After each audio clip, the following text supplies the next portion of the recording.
Nestled within Costa Esmeralda, the La Marina House stands proud, a gem within a private development on the windswept dunes of Buenos Aires coast. A mere 390 kilometers from the bustling city and a mere 13 kilometers north of Pinamar, this architectural marvel embodies an urban oasis where the raw beauty of native pastures harmonizes with a youthful forest of acacias and maritime pines. It boasts sections of mature woodland, a testament to nature's embrace. The land itself, irregular in shape and embraced by twin streets, sits elevated between 1.5 to 2 meters compared to its surroundings and neighboring plots.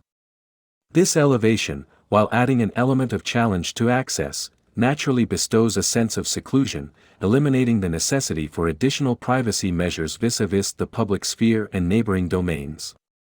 Remarkably positioned, an unconstructed zone separates the rear of the property from the adjoining land, a dedicated space within the urbanization adorned with a flourishing young woodland, ensuring captivating vistas and seclusion aplenty.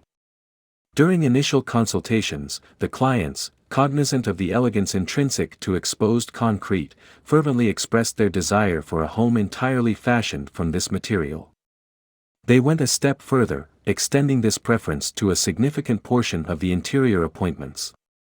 While allowing the studio creative freedom, they did permit the introduction of alternative materials, emphasizing a stark contrast in both color and texture to the concrete, yet mandating zero maintenance.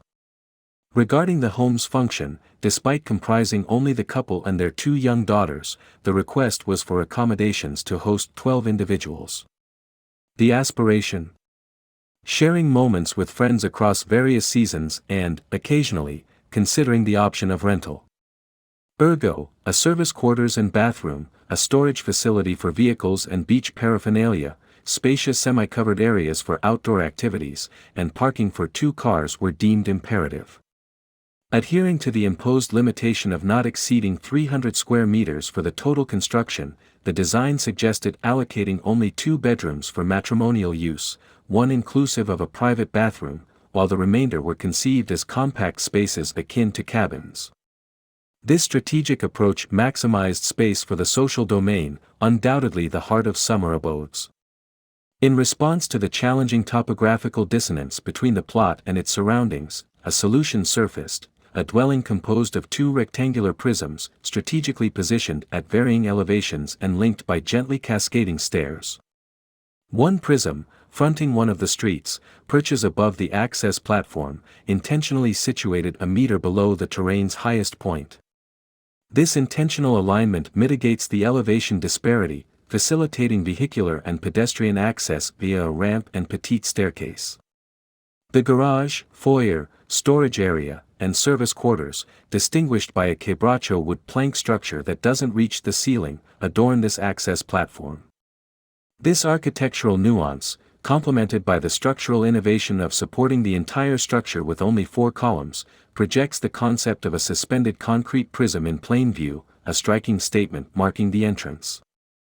Elevated and discreet, this volume, adorned with controlled apertures, hosts the bedrooms and bathrooms, maintaining a discreet separation from both the public thoroughfare and the home's social sphere. All furnishings, beds, shelves, storage units, crafted from concrete per the client's directive, ensuring longevity sans maintenance or replacements. Conversely, the second prism, dedicated to both indoor and outdoor social activities, rests seamlessly on natural terrain, seamlessly integrating outdoor pursuits through generous openings. This design allows unfettered appreciation of the surrounding landscape, embracing the essence of the environment and the plot itself. The overall austere volumetric simplicity is punctuated by 2 design choices. Firstly, the slight tilt of the side covers of both prisms aligns them with the longest facade of the plot, introducing a deliberate distortion in the orthogonality of the interior spaces and the entirety of the structure. Secondly, the deliberate folding of the roofs facilitates the ingress of zenithal light, fostering varied perceptions of the spaces in tandem with the sun's trajectory.